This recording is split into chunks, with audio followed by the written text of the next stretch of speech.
Oh. Wow. Whoa! No!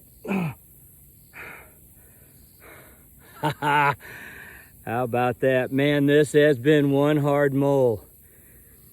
I have walked down so many runs here. I'm going to say maybe 150 feet in all this area around here, and this one has been eluding me this morning.